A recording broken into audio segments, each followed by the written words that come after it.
This story happened just last year around December. It happened at the Farmington Apartments in Stockton, California, one of the most haunted places in Stockton. Don't worry, I don't live there anymore. We lived in the upper corner unit of the apartment complex. It was around 3 a.m. and it was just me and my sister-in-law at home and my 2 kids, ages 5 and 2. My sister-in-law was in the living room, but me and my 2 kids were in my room. My husband was out for the night, and my sister-in-law was asleep. Next to the apartment is a Laos family that live in a house super close to the apartment. The only thing dividing it are those silver fences, but since the apartment is so close to their house, sometimes we can hear them outside of their house or when they argue. They were crackheads. It was 3 a.m. and I was up watching TV while my oldest was on her iPad and the youngest was asleep. Out of nowhere, I started hearing what sounded like Asian instruments being played. At first, I thought it was someone banging on some sort of metal because of the way it vibrated. I assumed that it was just probably our neighbors up again doing one of their experiments, so I ignored it. But I felt weird. I felt scared, but still, I decided to just brush it off. Then, it sounded like it got louder and closer to my window. I opened my window and peeked outside and noticed that the neighbors weren't outside and they weren't even home. There were no cars in the driveway and all the lights were off. Mind you, I have an AC unit on the window, so the window is halfway open, just blocked with a wooden board. And remember, I live upstairs. I then felt something hitting my AC about 3 times. I assumed that maybe water got inside of it and it made this banging sound from inside because sometimes it did that. I then hit it to try to stop the banging and felt someone hit back 3 times. Then I really freaked out and told myself to not get scared and that my kids were here. I turned up my TV a bit more and it seemed to have gotten louder and closer again. It wasn't until my daughter said, "Mom, what's that sound? I'm getting scared," to where I really freaked out. But still, I tried my best to keep my calm. I told her that it's nothing and for her to just keep watching her iPad. But she was so afraid that she covered her ears and started to cry, so I told her to turn up her iPad all the way. She blasted up her volume, and since I was afraid as well, I also blasted the volume on the TV. Then, the banging got even louder. It was at the point where it didn't even sound like anything metal anymore. It sounded like a gong or drums being played. I decided that, okay, if me and my daughter can hear it, then I'm going to record it and ask my girls in my group chat to see what it sounded like to them. I then recorded the video. However, my daughter was so afraid of the sound that she refused to lower her iPad volume. So in the video, you can hear the music and her YouTube video. After I sent it to my friends, one of them replied right away and said that it sounded like funeral music. I knew I heard the same thing and I wasn't going crazy, so I automatically got up and left the room to go wake up my sister-in-law in the living room. The sound seemed to have followed me around the house but still played outside, if you know what I mean. Well, I had woken up my sister-in-law and she didn't hear anything at all, but she said all she heard was ringing. The whole time I was thinking that I was going insane because I could still hear it, but for some reason she couldn't. I thought she was messing with me and said, "Dude, don't lie to me. You really can't hear the music?" And she said, "No, I just hear ringing." Right after that, the music faded and it just stopped all at once. I even opened the door just wondering if any of the neighbors heard it or reacted to it too, thinking like, okay, if it is music, then they're going to be annoyed because it was very loud, but it seemed like everyone was just sleeping away. All we can hear is the sound of the night, not even crickets. I had so many questions going in my head, like, how did she not hear it? Are my daughter and I just hearing things? The sound was so loud, but none of the neighbors heard it. They didn't call cops or react to it, and am I just overreacting? I sent the videos to my mother-in-law and my other sister-in-laws, and everyone agreed that it sounded like Hmong instruments. Some say it sounded like drums, some say it sounds like the gong, and some say that both. But no matter what it was, we can all agree that it sounded like funeral music, and none of us know why or what it was, and I would love to know what or why. but I am still so afraid every time I mention it as well. Luckily, the viewers submitted the video, but play it at your own discretion. I am not responsible for any hauntings at all. Here you go. A new home? What do you mean? Guys, don't be mean. We've been stuck here for years. Old Kinder over there supposedly been here the longest. Oh, did someone say something about an insect? Watch him. That's why he's crazy. A new home? What do you mean? Guys.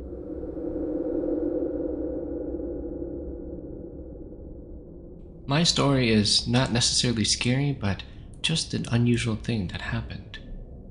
I went to visit my girlfriend in Wausau, Wisconsin. Her mom, who is a shaman, needed chickens so she could hooplee. Later that afternoon, we went to a Hmong farm and pulled up to a dirt driveway, or front yard, or whatever you want to call it.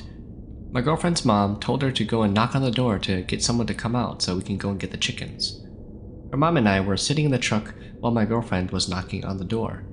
Nobody was home, so she came back and was mad because she told her mom that she should have called the people first before they asked if they're home before we even came. Yep, no OGs, I tell you. Well, we decided to go back home, but I suddenly had this massive cramp on my right side of my kidney. We got home and dropped off her mom, and later, my girlfriend and I went out to eat at Texas Roadhouse. I couldn't eat because the whole time my side was cramping, and I told my girlfriend that it hurt a lot. She said to just eat and she'll massage it for me when we get back home. Oh, we know where that's going. So, it was cramping the whole time, and when we got home, her mom said that her back was hurting and cramping as well. She said that she knew what the problem was and did some of her shaman stuff. Later that night, we stopped cramping. My girlfriend later told me that while we were at the chicken farm, there were wandering spirits that were haunting her and her mom, and I happened to be the target and got shot in our back while in the truck. That's why our body were aching that whole day.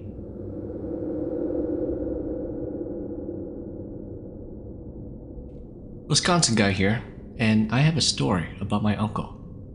Him and some guys went hunting, and they went their own ways for a few hours into the hunt. My uncle got tired and went to sit down near a huge rock. He was able to relax and he fell asleep. He woke up shortly afterwards and was on his back looking up, and he saw how pretty the sky and leaves were moving around him, and he thought to himself, this could be a good place to die. After a few minutes of enjoying the view, he got right up and the sky was dark already, but he didn't think anything much of it. He got to the car and my other uncles were asking where did he go and that they had tried to find him but couldn't. He told them where he was at, and the other uncle swore that he walked by that rock twice and didn't see him. Well, my uncle came home and got really sick. He didn't tell anybody about this little dream until his wife saw a figure over his bed one night and it disappeared when she turned the light on. The Onangan, the shaman, said that he attracted the spirit of a Native American woman. The shaman told them exactly what my uncle saw. Because of this, they had to change his name afterwards.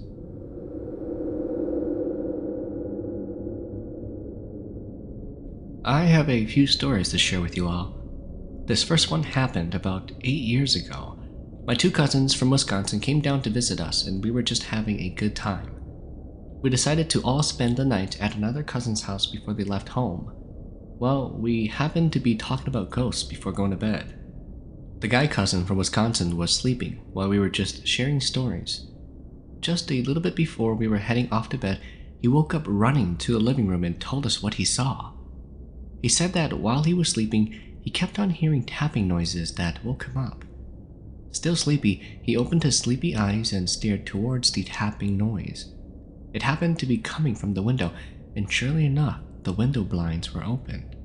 Still kind of drowsy, he saw a figure but couldn't quite see who or what it was.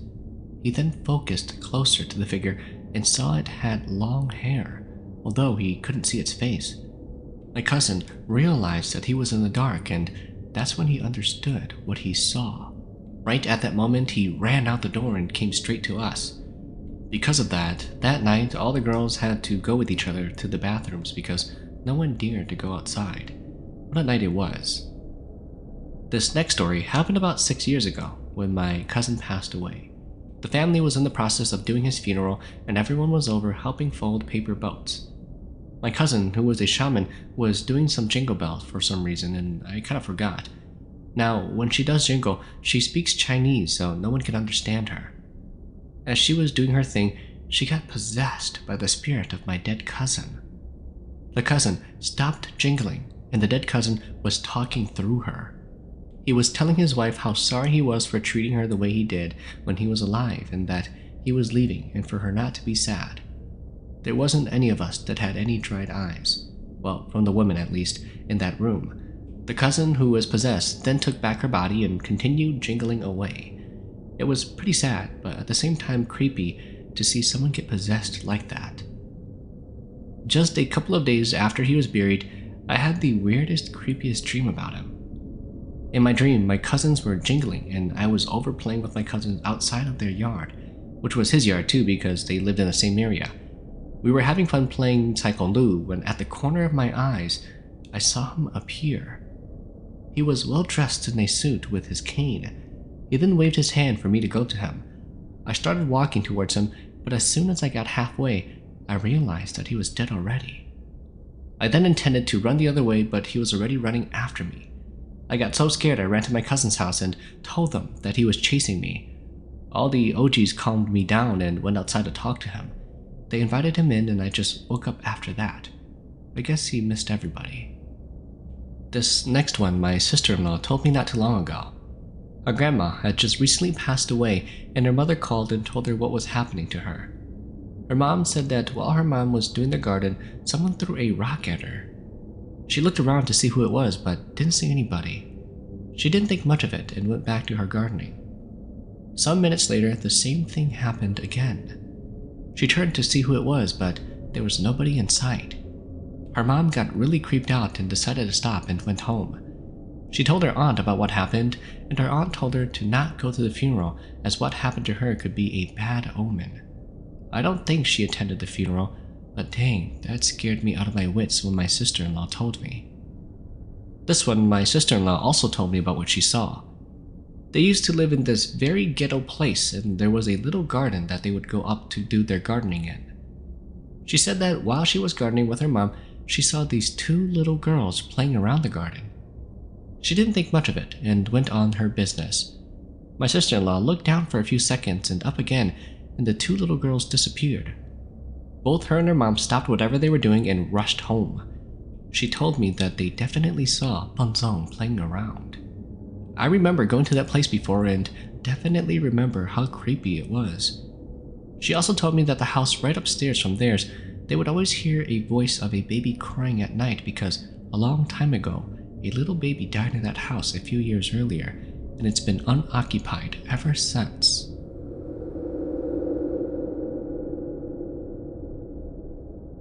This story is about my dad and his close encounter. One early morning, my dad went to work to open up, and when he got inside, he went to go turn on all the lights. Well, as he got to the last room, which was the waiting area, he noticed that there was a white lady sitting there. My dad started wondering how could there be someone there already when he has the key. It was 4 a.m. and my dad started asking her questions like who she was and how did she get in. The lady says to my dad that her boyfriend and her got into an argument and she ran out and saw that the doors to my dad's workplace was open, so she let herself in. Well, my dad, being the person that he is, just says okay, whatever, and goes to his desk to start working. About 15 minutes later, my dad starts thinking about what the lady said, and that's when the light bulb popped over his head. He started thinking if he really just talked or saw a ghost. My dad goes back to the waiting area and then checks if the lady is there, but he doesn't see anything, and what's even more strange is that the front door is still locked. About a week goes by and my dad started getting really sick. My mom tells me that we need to jingle bell for my dad, so I'm just like, alright, whatever. Wow, what a good kid you are. We finish and later, I ask my wife what the shaman lady said, and my wife says, that lady your dad saw was just waiting to take your dad's soul that morning, but was unable to do so because it's not his time to go yet. The reason is because my dad is supposed to live longer and see his grandkids grow up.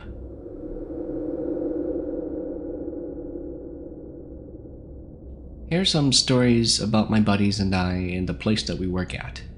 A friend of mine lives in Northside, Minneapolis, and on his off days from work, he and his cousins will stay up late. Well, downstairs in the basement is where his bedroom and his brother's room is, and that's where they also stay up late. One night, they finished playing video games and decided to go to sleep. His brother was sleeping, but it got so hot that he had to go downstairs to the basement area and sleep there. As he did, he dreamt that a guy appeared and started laughing at him, and also a lady came out of their TV and also started laughing. Needless to say, they started going to sleep earlier and don't really stay up that late anymore. Are you sure he wasn't just doing that good stuff and that's why he hallucinated and saw things? Anyways, a friend of mine said one day in the summer he was sleeping in his room positioned so that he was facing away from his opened window. He dreamt that a shadowy figure came to his window and climbed inside and went to where my friend's bed was and proceeded to climb into the bed.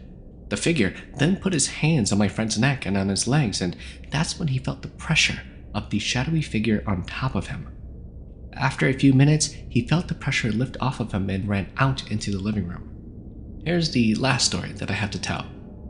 The place that I work at, we have a bathroom downstairs next to the lunch area. Supposedly, it's haunted, and from what I hear, it's from a former employee who died on the toilet because he had blood clots and ended up bleeding to death. You sure it wasn't the Hmong food at the Minnesota New Year? Well, anyways, whenever you're down doing your business, you can hear somebody come into the bathroom and act like it's peeing, but you don't hear anything except the water flush, as if it's done. We never hear whatever it was or whoever it was wash their hands or open the door. Whenever you're on the toilet, you could see somebody pass by the bathroom stalls through the crack in the doors. Okay, what if it's just somebody that's nasty and they don't like to wash their hands? Like, some Hmong guys, like the other day when I went to the Minnesota New Year, some Hmong guys just peed and then just went straight out. And then, I don't know, maybe they ate food or something, but yeah.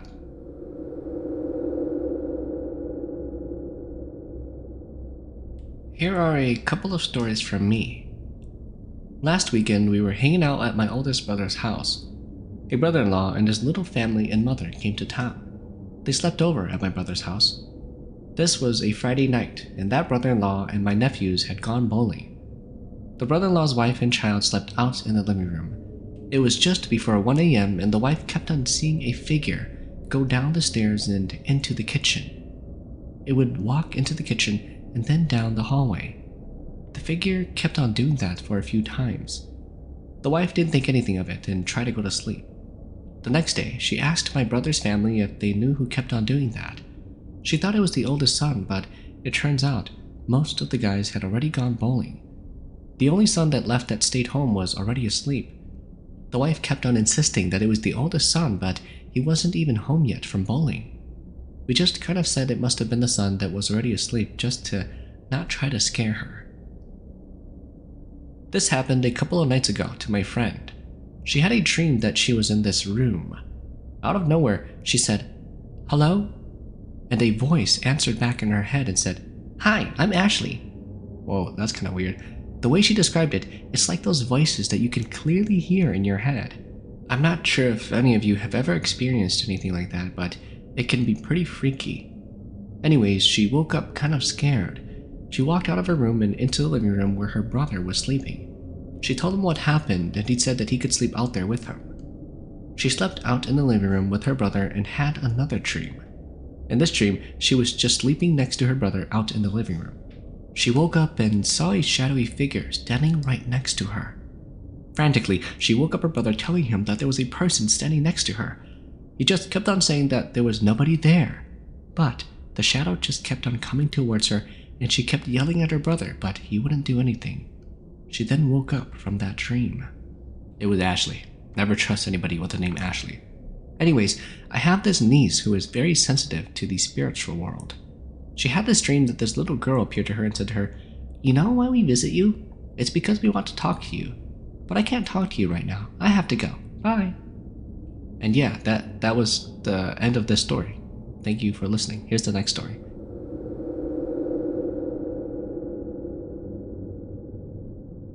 I have a creepy hunting story to share with you all. Some of you folks who go outdoors know when the OGs say to not sleep at intersections on dirt roads or asphalt. 草不能给错. Well, it was during 2010 during the hunting season. My brother and some of their relatives decided to go hunting during deer season. Their plan was to camp.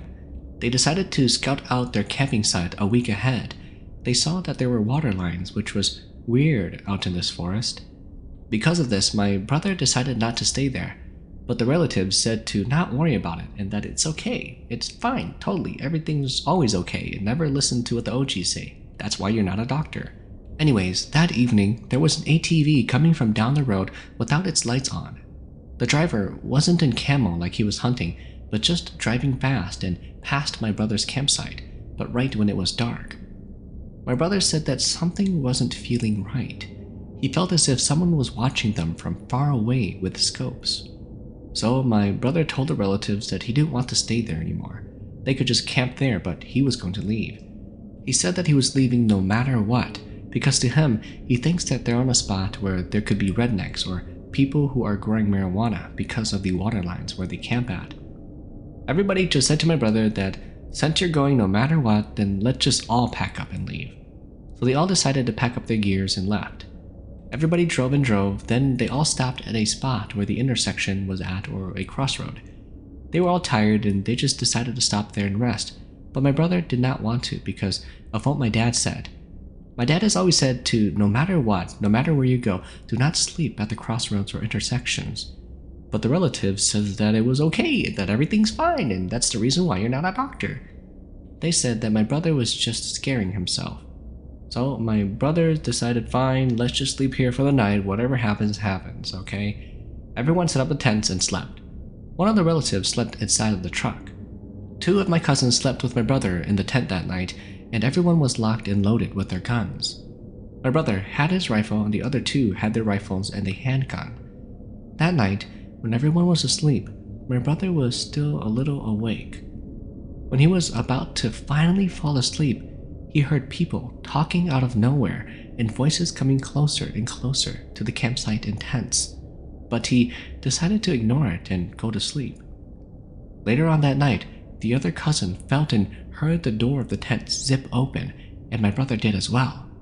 My brother thought that the cousin was just going outside to use the bathroom, and the tent zipped back up. Early the next morning, when the cousin woke up, he asked if my brother and the other cousins if they touched his cap while he was asleep because he had the cap on the back of his head. It seems like somebody was playing with it and tipping it over, and the other cousin also asked who it was who zipped open the tent. They both answered and no. My brother thought my cousin was the one that got up, but none of them did that night. They all stayed inside of their tent. They even asked the guy who slept in the truck to see if he woke up to open the tent, and he said that it wasn't him either. This was something weird, and we're not sure if it was anything supernatural.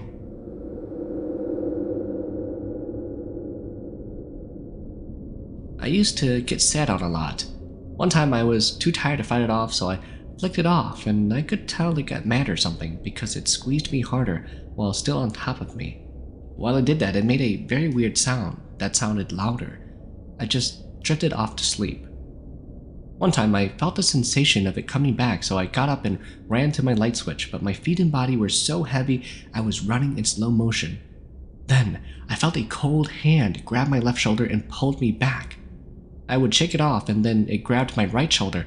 I would shake that off too, and then it grabbed my left again. It was as if it was playing with me, so I got mad and swung a punch around with my right hand, but it hit nothing. Ooh, gangsta. Our house has a basement, so if someone was to run through the house, you could hear the thumping throughout the entire house. I started pounding my every steps, hoping that someone would hear it, and it worked. As soon as I reached the light switch and flicked it on, my wife came in and she was like, "What are you doing?" I was standing in a boxing stance, looking back towards the room, breathing hard. Ever since, I don't really sleep by myself, and sometimes, even when my wife is right beside me, whatever it was would try to come back, but I would just kick my wife's feet and she'll move or something, and then whatever it was would just stay away. Weird and strange, if I were to say myself. Dang, I want this guy to go with me to Hmong New Year's because I know this guy can fight. He's not even scared of ghosts, you know? Like, what makes you think he'd be scared of some little punks that are wearing red and green wristbands, you know?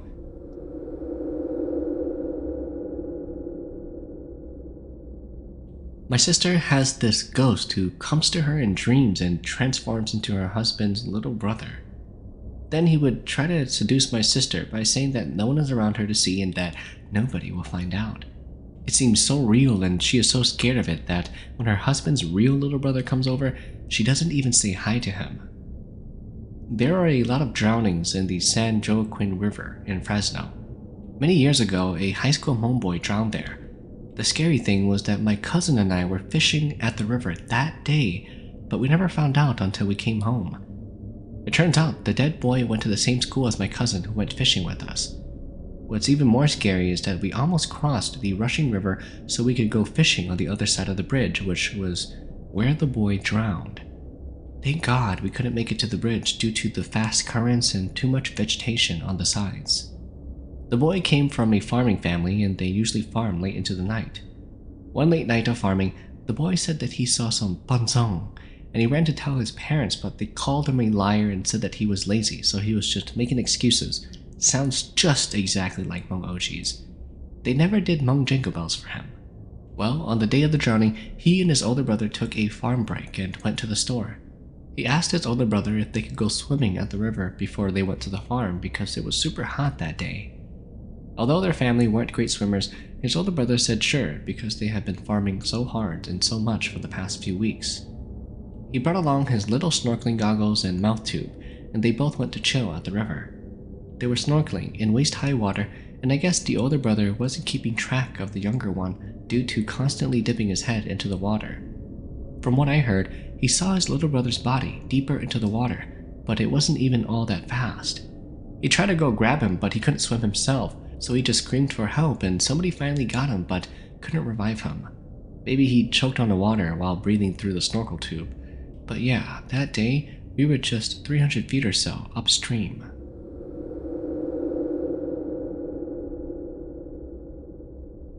I hate sleep paralysis, especially the ones where you get sat on and you could see yourself trying to escape, and then, bam, you're still stuck in the same place. One time I got sat on and heard the noises that sounded like coins and monk clothes jingling. It scared the wits out of me. I hate to see shadows standing nearby when I get sat on. They would just stand there and stare at me, so I tend to close my eyes. Another time that I got sat on, I distinctively heard an infant baby crying inside of my ear canal. I swore it was so clear that I knew it wasn't my 1-year-old toddler because she cries differently and sounded much older than whatever infant was crying. It seems that I will only encounter these sleep paralysis when my boyfriend is not sleeping next to me. I think having him there makes me feel more protected. Also, there are these cats around my boyfriend's apartment building. One cat is gray and very huge, and this cat tends to stay at our back neighbor's front door. Then there's this wandering black cat that stays at different areas. There's also this orange and blackish cat that stays on the front doorstep of the neighbor that lives in front of our apartment. Every time we come home from the stores late at night and I have my daughter with me, as soon as these cats see my daughter, they will start coming towards her. I would then start to have this creepy feeling like these cats want my baby. I would always yell at the cats once they got close to her, or I will stomp my feet and try to scare them away. As soon as these cats scatter, they wait for us to get closer to our apartment door, then they make a quick scurry to my daughter. Man, my heart would pound so hard and I would get so angry, I would go towards the cats and scare them off.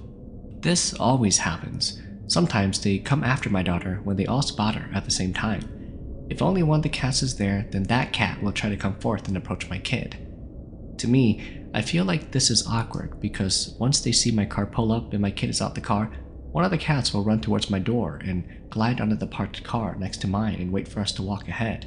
Then it'll come forth behind my daughter. The neighbors' kids would play outside, but these cats would always stay clear out of their way. But when it comes to my child, they want to follow her and run up behind her, which scares me because when they run towards her, her back is turned towards them. I never have a good feeling when a stray comes along and just stares at me. My parents never let us get close to cats because they say that these animals are not for us to befriend, but just to let it be. Why is it that the Hmong people use stuff like toy dogs as guardians, but never cats? Maybe to chase away evil, which could be cats? But I don't know. I'm just curious. I also know that cats can be a good omen, but most of the time, they're not. You know what I think it is? I think that your daughter is the chosen one. She is going to grow up to be the cat queen, and one day she will lead the cat army to go back and take their nation, so that way we can have a nation for Hmong people to live in. Yes!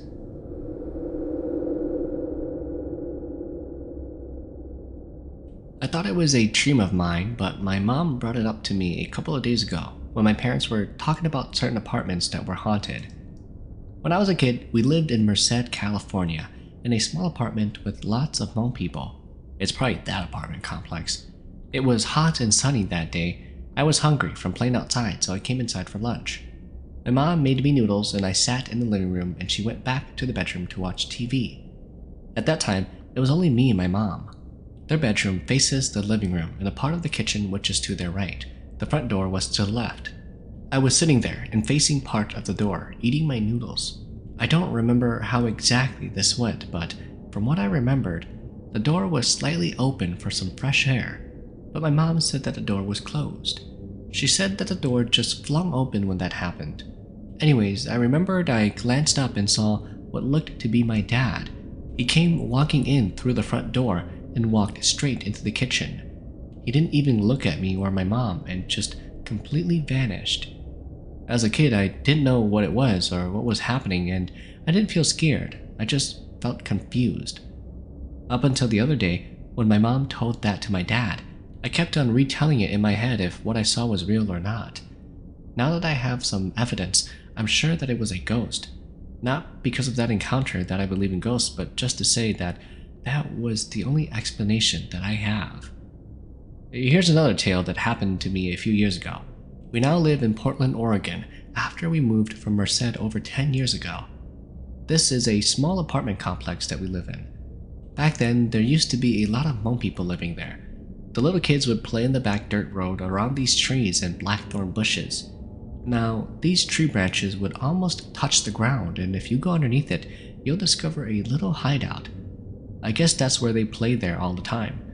Until most of them moved away, the kids would always say that there was a little girl that would call to them from within the thorn bushes, but we told them that they were just thinking it and just imagining things. Well, this event happened one morning after the rain from the other day. The dirt road was all puddles and no cars had come through there yet. My friend and I were sitting by his front steps when my little sisters and some other kids came running up to us, telling us what they saw. We ran to the back and was led to the puddle that was in front of the bushes. We looked down and saw, to my disbelief, a set of two little perfect handprints in the mud. The puddle was not stirred up in any way. The water was clear, and around the prints we saw what looked like cat paw prints. The handprints were facing us, and to be in that direction, you have to step on the thorns to do so. No little kids, even my little sister, had hands that small. Just to help you picture these handprints, they were about 1.5 inches long. Normally, your palms have lines, but for some reason, these handprints didn't have any of those. For some reason, during that time, I didn't think of taking any pictures because we were all scared. Just seeing that made us believe that there was something living around that area when the other kids kept saying that there was. Ever since then, we tried not to play around that area too much.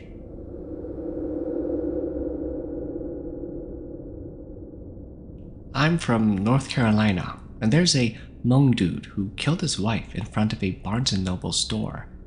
I know that guy as well. He's very traditional and is always at weddings and funerals helping out when he can. Stories and rumors were going throughout town that when he's out doing his good deeds, his wife is doing something totally opposite.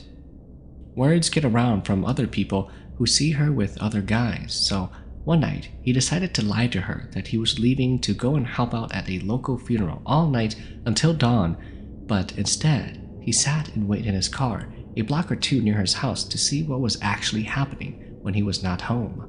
Ooh, his wife is for the streets. Minutes later, he saw his wife pulling out from the driveway, and he followed her all the way down to a small store plaza, where he watched her get out of her car and walk towards the bookstore. When she got there, she met up with another guy and hugged and kissed him. Filled with rage, he ran out from his vehicle and pulled out his gun, yelling at the man and his wife. The situation began to get worse, and before you know it, shots were fired. The man shot his wife in between the legs, is what I was told, and the other guy was shot in the stomach twice. Moments later, cops show up and a shootout gets involved, with him being dead. The surprising part is that the wife and the other guy survived the whole ordeal.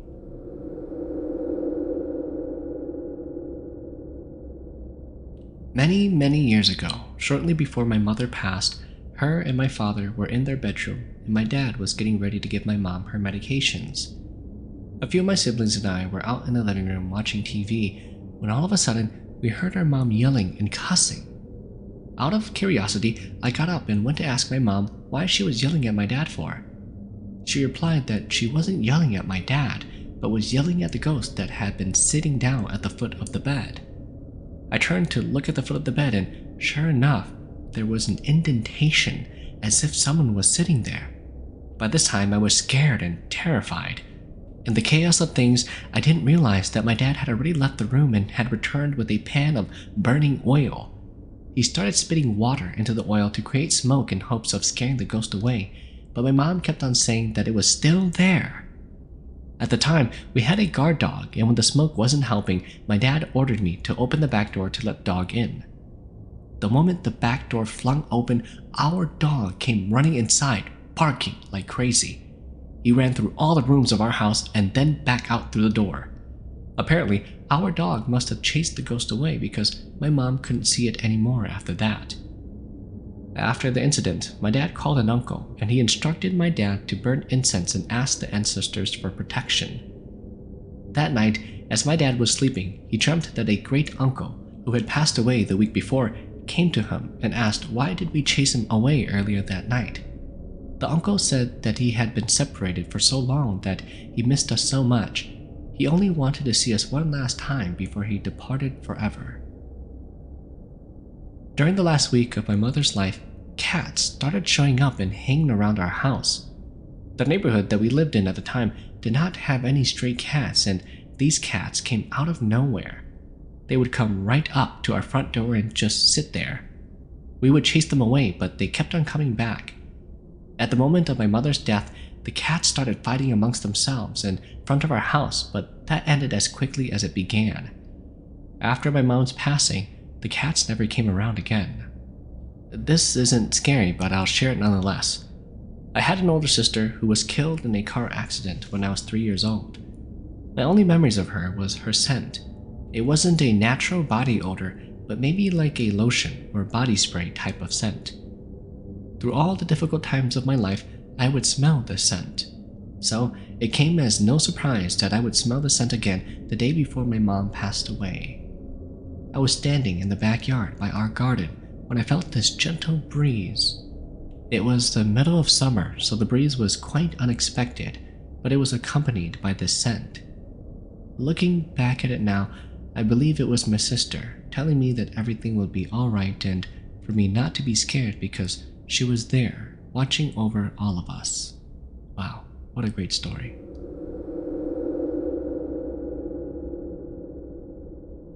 Many years ago, I used to work up at Table Mountain Casino, which is the casino on Sky Harbor and Millerton Road. One night, my brother and I didn't get off of work until almost 3 a.m. Since he and I worked the same shift, we carpooled to work. That night, we were driving on Millerton Road heading back to Fresno, just past the dam. We noticed what appeared to be an elderly Hmong lady and a little boy walking on the side of the road. I turned to my brother and asked if he had seen them too, and he said that he did. Not thinking anything of it, I told my brother to turn the car around and ask if they needed a ride back to town. He pulled over right before Lost Lake and made a U-turn, but when we got back to where we saw the woman and the child, they were nowhere to be found. We just assumed that in that short time, they had gotten picked up by family members. The next day, I mentioned this to one of my supervisors, and he said that there are spirits because he has seen them on numerous occasions over the many years. After hearing that, it sent shivers down my spine. Here's another story coming out of Table Mountain Casino. It was told to me by somebody who witnessed it firsthand. The day that this happened, I was off of work. One of my supervisors had gone to the women's restroom to do her business. While she was there, she kept on hearing what sounded like someone banging their head on the wall in the men's restroom. She just assumed that someone was beating himself up over losing money. That's happened to me before. She called out and asked if everything was alright, but there was no response. After she finished her business, she left the restroom and approached a male supervisor and asked if he could go in and check if everything was okay. Everything was not okay. In one of the stalls, there was blood everywhere. Security and tribal police were called in.